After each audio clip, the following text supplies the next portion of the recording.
There's a house near Nancy Guthrie's home in Tucson, eerily quiet to an unusual degree.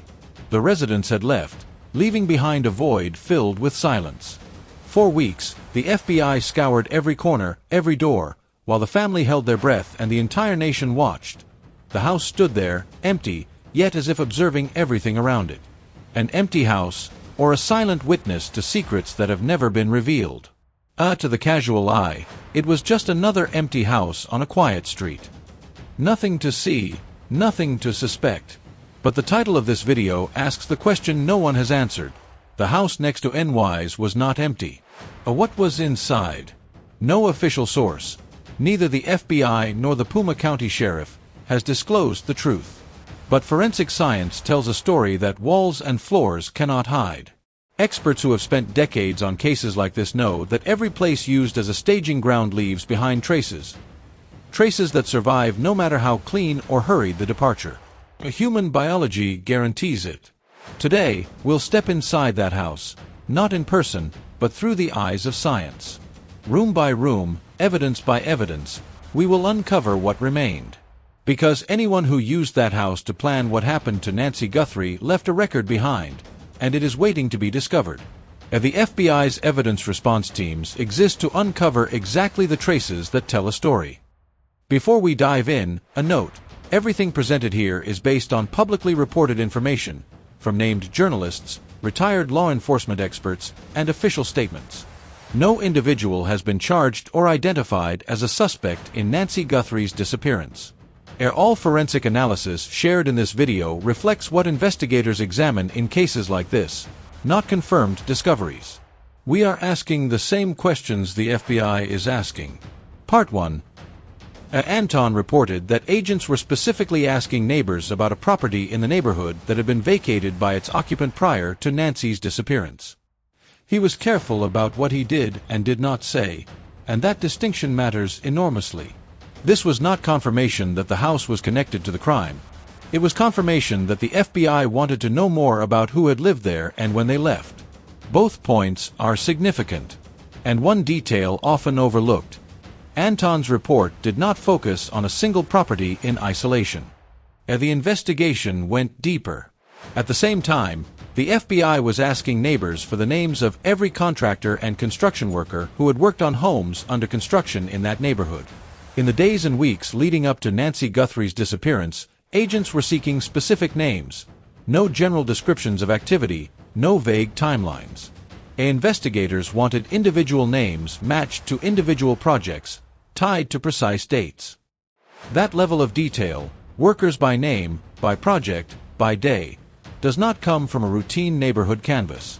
This is deliberate, targeted investigative work, the kind undertaken when someone who lived in the neighborhood just before February 1st may have used their presence as cover.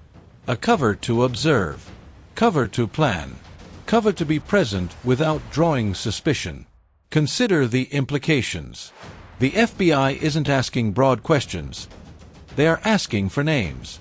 This shows the investigation has shifted from a general information gathering phase into a focused targeting phase. Specific individuals, specific timeframes, specific proximity to Nancy Guthrie's home. This is investigative narrowing. And narrowing means the picture is becoming clearer, even if we cannot see it from the outside. Part 2. The neighbors who noticed first. Before the FBI zeroed in on that house, 2 of NY's neighbors were already talking about it. This detail is crucial, not because it reveals what investigators know, but because it establishes when the community first became aware of the property. When a community spots something unusual and reports it, and weeks later federal investigators begin asking the very same questions, the signal is clear: the tip was taken seriously. It went into the pile, and that pile eventually led to action. The first tip came from Aldine Meister, who has lived in the Catalina Foothills neighborhood for nearly 30 years. In multiple interviews with Brian Enton, she made her perspective unmistakably clear. The neighbors next door had moved out, and she had explicitly requested that investigators check that house. Her words to Anton were simple but pointed: "The neighbors on the other side of me moved out. Like I said, I wanted them to check that house."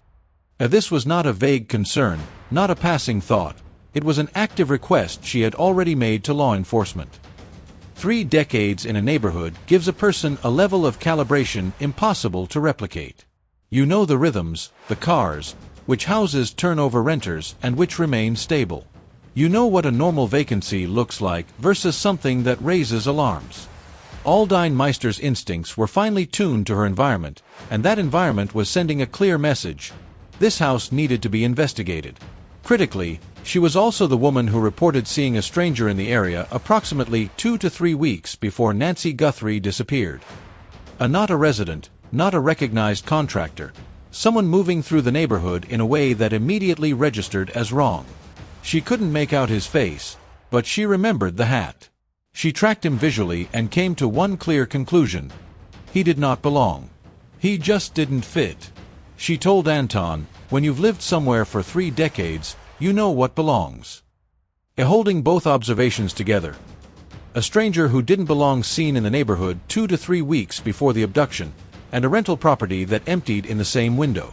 One neighbor noticed both. The second neighbor, Laura Gargano, would later describe the situation in her own words when speaking with Brian Enton. There weren't many rentals nearby, but one stood out.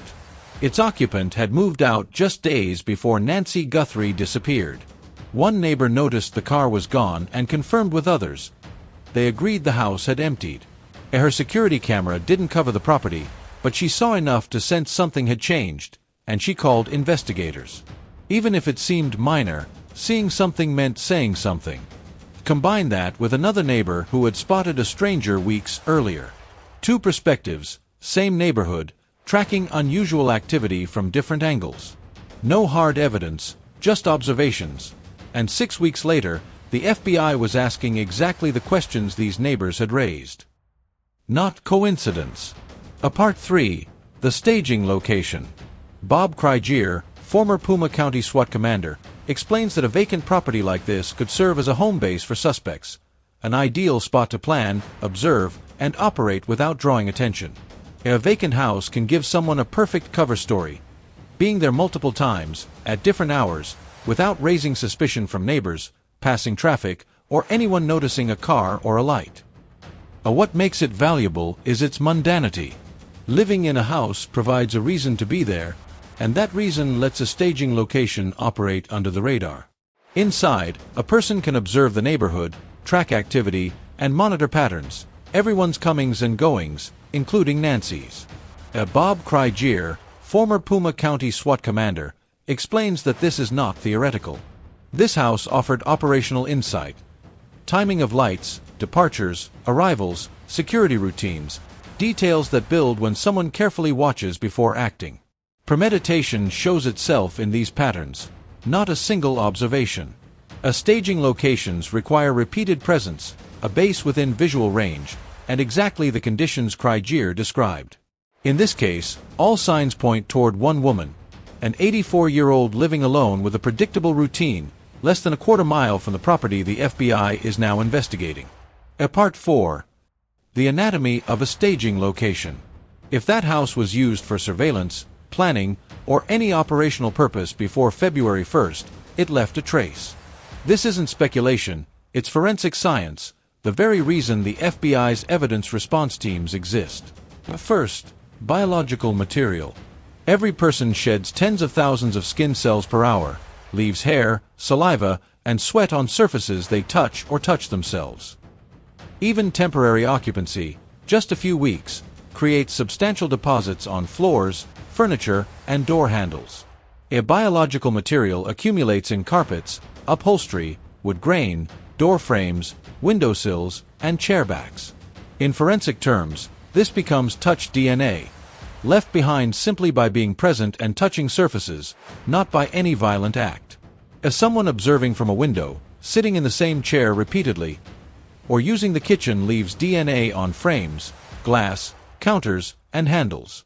In a rental property, investigators can trace legitimate occupants, confirm occupancy dates, and eliminate prior tenants' DNA. And what remains are anomalies, biological traces from someone with no documented reason to be there. In a case where the main crime scene yields mixed DNA, these secondary locations can provide critical corroboration. The Pima County Sheriff's Office confirmed that mixed DNA was recovered from Nancy Guthrie's home. Genetic material for more than one person, unrelated to her or her inner circle. Sheriff Chris Nanos said, "We believe that we may have some DNA there that may be our suspect." DNA from gloves found 2 miles away didn't match any profiles in the FBI's national database. Separating and analyzing these mixed samples could take up to a year. As long as a viable sample exists, identification is possible. Part 5. Physical impressions and chemical traces. When a property is used operationally, repeated occupancy and purposeful positioning leave tangible records that are hard to erase or fake. A chair angled toward a window overlooking Nancy's home is not random. Compression marks in the carpet and floor, weight distribution, and furniture placement all leave measurable traces. Even cleaning cannot fully erase them. These physical impressions turn a staging location from theory into evidence. Scuff marks on floors or windowsills from repeated observation reveal where and how long someone stood. Trained investigators can measure and photograph these impressions, comparing them to natural wear to tell a story of occupancy.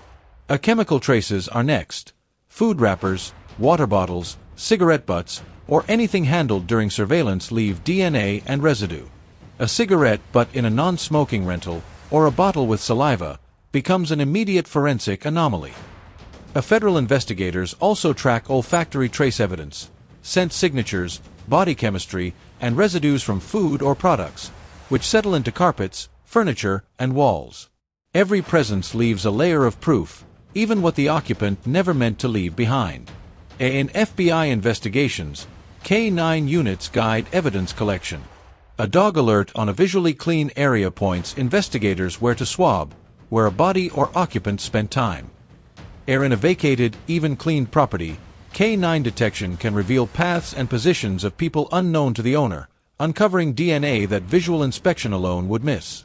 Neighbors can also notice anomalies. Aldine Meister, a 30-year resident, tracked a stranger and sensed unusual activity. Cars, movement, even odors, from a house that seemed vacant. Her deep familiarity with the neighborhood makes these subtle alerts invaluable. Long-term residents like Aldine Meister are invaluable to investigations. Their decades of observation make them keen anomaly detectors. Her reports drew repeated FBI visits. Everything here reflects expert analysis of what staging locations can contain, not confirmed findings from this property. Part 6. The Surveillance Equipment Theory. Bob Krygier, retired Pima County SWAT commander, explained that a vacant home, hidden from the neighborhood's view, could be used to stash surveillance equipment. This isn't speculation, it's professional insight from someone familiar with the terrain, operations, and investigative patterns where Nancy Guthrie lives. The phrase, "out of the prying eye of the neighborhood," highlights why such a rental is operationally valuable. A vacant rental blends in, dark windows, empty mailbox, making it ideal camouflage for hidden surveillance equipment. A removal of such devices isn't invisible. Anchors leave holes, even filled. Differences in density, paint aging, and texture reveal tampering. Adhesive pads on covert cameras also leave trace residues when removed. Every installation and removal leaves evidence, detectable to trained forensic teams. The chemical residue from adhesives is not invisible. Laboratory analysis can often determine the product category, helping investigators narrow down the type of surveillance device and match it to commercial or specialized hardware. A hardwired surveillance leaves even more tangible traces. Running a cable from a device to a power source can leave nail holes along baseboards, channels cut into painted surfaces, or disturbed trim. Even wireless devices that draw power from the building's existing electrical system require taps at outlets or junction points, all of which can be documented. Many compact surveillance devices store footage locally: micro SD cards, flash drives, or plug-in storage units. When a device is removed, the focus is often on visible components, camera housings, or audio units. Storage media, however, is small and easily overlooked.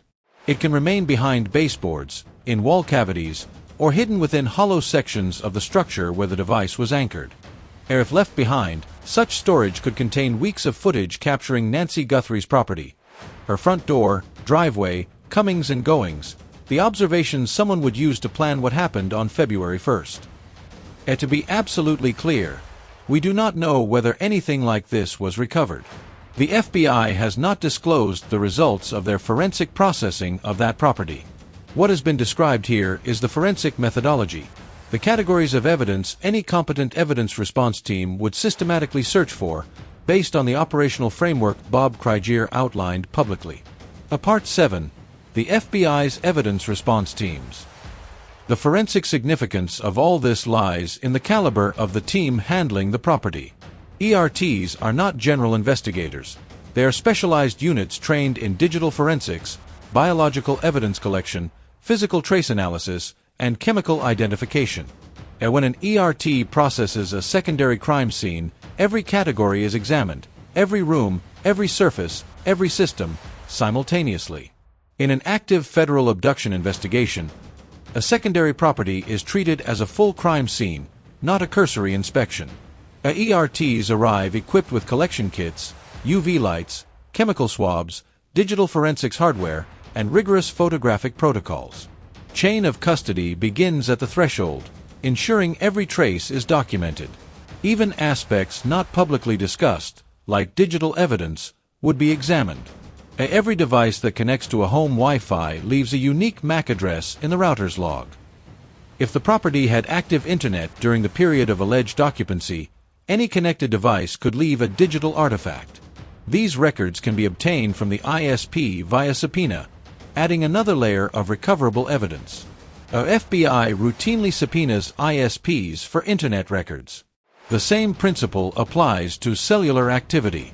If a suspect's phone was repeatedly in the Catalina foothills area, it pinged local cell towers, creating time-stamped records that place a specific device within a defined geographic radius. These records can be overlaid with known case timelines, including key dates such as January 11th and January 24th, the days Aldine Meister spotted the stranger in the neighborhood. The Guthrie family asked the community to focus on two specific periods, January 31st into February 1st, and the evening of January 11th. Former FBI agent Jennifer Coffin-Daffer noted that January 11th may indicate a trial run, the suspect assessing NY's property, routines, and security 3 weeks before the abduction. If someone occupied the rental property and their phone pinged local towers on that date, it converges on the same individual. This detail is far from minor. Executing an abduction with such precision requires prior observation, monitoring security rotations, porch light cycles, window activity, testing cover, and mapping exit routes. January 11th may have been the night those preparations were carried out.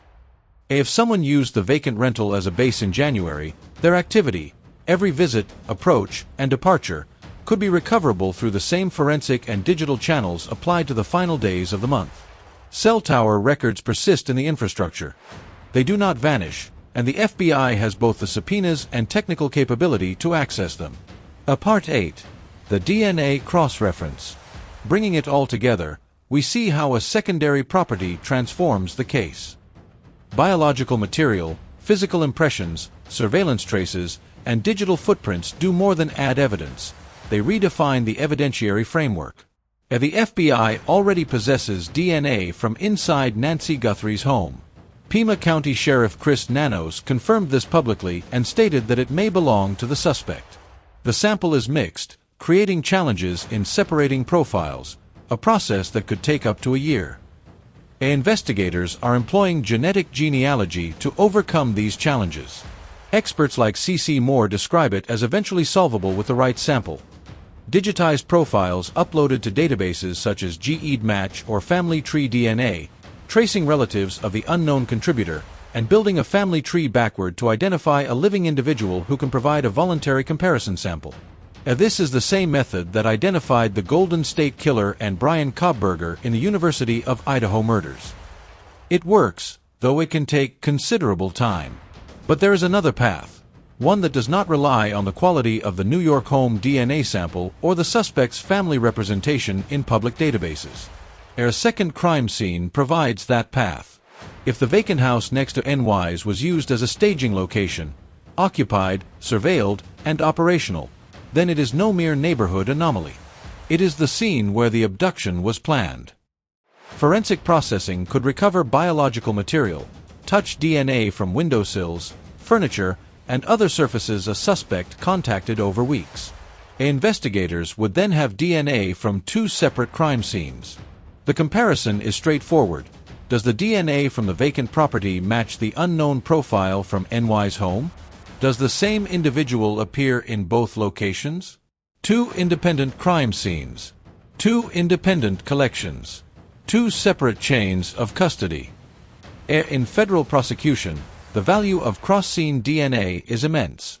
Defense teams challenging evidence from a single scene can argue contamination, chain of custody errors, lab mistakes, or innocent transfer. That argument collapses when the same DNA appears in two locations, collected independently, both directly tied to the victim and the circumstances of her disappearance. The legal challenge shifts dramatically with a second crime scene. The question becomes, explain your DNA in both locations. Explain why the same genetic material would appear inside the vacant house next door and in the home of the abducted woman. Explain the timing, the coincidence. Two scenes, one person.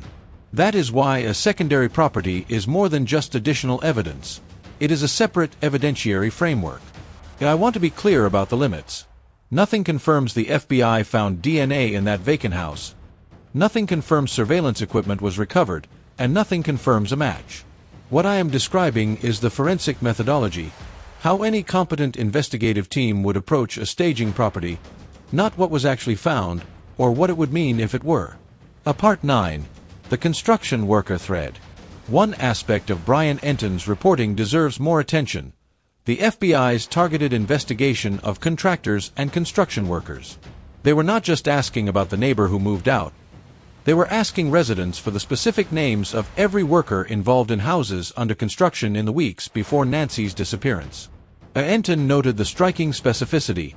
Names linked to projects, matched to time frames. Independent reporting by JLR detailed repeated visits by federal agents to a house near Camino Escalante and Camino Miraval, just down the street from NY's home, interviewing workers, walking the property, checking sheds. This has not been officially confirmed by the FBI. Consistent with their policy of not commenting on ongoing investigations, but it fits the broader picture Anton described. Consider the implication. If NY's abduction was planned and targeted, as Sheriff Nanos publicly stated, investigators are tracing the planning phase, piecing together how the crime was orchestrated before it happened. Where did the person responsible watch her? Where did they conduct surveillance and reconnaissance? A construction site provides extended, legitimate presence. Workers come and go, vans park, people move around for weeks without raising suspicion. Just like a vacant rental, a construction site offers cover. Two different settings, same principle. Mechanisms that allowed someone to be in Nancy's neighborhood repeatedly over time without drawing attention. The FBI is investigating both threads because both ask the same question. Was proximity to Nancy used as a tool for planning? Parallel inquiries are never accidental. Agents do not interview specific contractors, inspect construction sheds, and simultaneously question neighbors about a prior tenant without a unifying theory. This is not busy work, it is targeted, deliberate investigation. Two converging threads suggest a framework designed to uncover the same individual or network. The FBI may also be systematically eliminating every possible cover that allowed access near the crime scene before narrowing the focus. This targeted approach shows the investigation has moved far beyond the early days of processing 13,000 tips. Complex investigations use a coverage map, accounting for every person with a plausible reason to be near the primary crime scene during the critical period, ensuring no detail is overlooked before a prosecutorial theory is committed to. The vacant tenant represents one form of proximity, private residential cover. Construction workers represent another, professional presence cover. Once investigators have worked through both groups, interviewed them, collected voluntary DNA samples, and verified timelines, what remains is the pool of individuals in the neighborhood who cannot be explained by legitimate activity. That residual pool becomes the target universe. The FBI appears to be moving systematically through this process. In an active federal abduction investigation, this is not theoretical, It is methodical, chronological, and relentless. Part 10. What the FBI knows. One thing is certain, the FBI entered that house. 6 weeks of targeted questioning about a specific property would not precede ignoring it. Operational protocol mandates that any property rising to a named line of inquiry is processed fully. And we also know neighbors requested the property be examined, some from the first week of the investigation. The FBI knows what a staging location looks like, the biological traces, the physical impressions, the equipment residues, the digital footprints. They have the training, the tools, and the authority to document it all. When an FBI evidence response team processes a property in an active abduction, this is not a casual walkthrough. They are systematically collecting every trace, every lead, every piece of evidence that could link a suspect to the crime. And whether the FBI recovered touch DNA, traces of surveillance equipment, physical impressions, or digital records from that house remains undisclosed. The Phoenix field office, when asked by Newsweek about the vacant property, gave only their standard response: no comment on ongoing investigations. That silence is not a dismissal. It is not a dead end. It is standard procedure. Federal investigations with active suspects cannot reveal findings without risking alerting the perpetrator, contaminating witnesses, or compromising the case. Former FBI agent Jennifer Coffendorfer stated it clearly. Behind the scenes, NY's case is red-hot in every investigative category. A week 8 of Nancy Guthrie's disappearance finds an 84-year-old woman missing, reliant on daily medication. Her daughter Savannah returned to social media, saying, "I still have hope. I still believe she is still me." A combined reward from the family and FBI exceeds $1.1 million, while more than 13,000 tips have poured in. And in a quiet neighborhood of the Catalina foothills, a house that seemed empty sits at the center of a federal investigation. The FBI has walked through every room. They know the signs, the traces, the patterns of a staging location. The question that haunts the neighborhood, and this video, remains: what was inside? Whether the FBI uncovered what they were seeking in Nancy Guthrie's case remains unknown. If you have any information, no matter how small, about her disappearance, contact the FBI immediately at 1-800-CALL-FBI or submit a tip at tips@fbi.gov. The Guthrie family is offering a $1 million reward, with an additional $100,000 from the FBI for information that leads to an arrest and conviction. And Nancy is 84 and relies on daily medication. Every moment counts. Stay engaged with this case. Subscribe, leave a comment, and share this video, especially with those who have been following from the beginning. The more eyes on the story, the harder it is for whoever took her to vanish into the ordinary.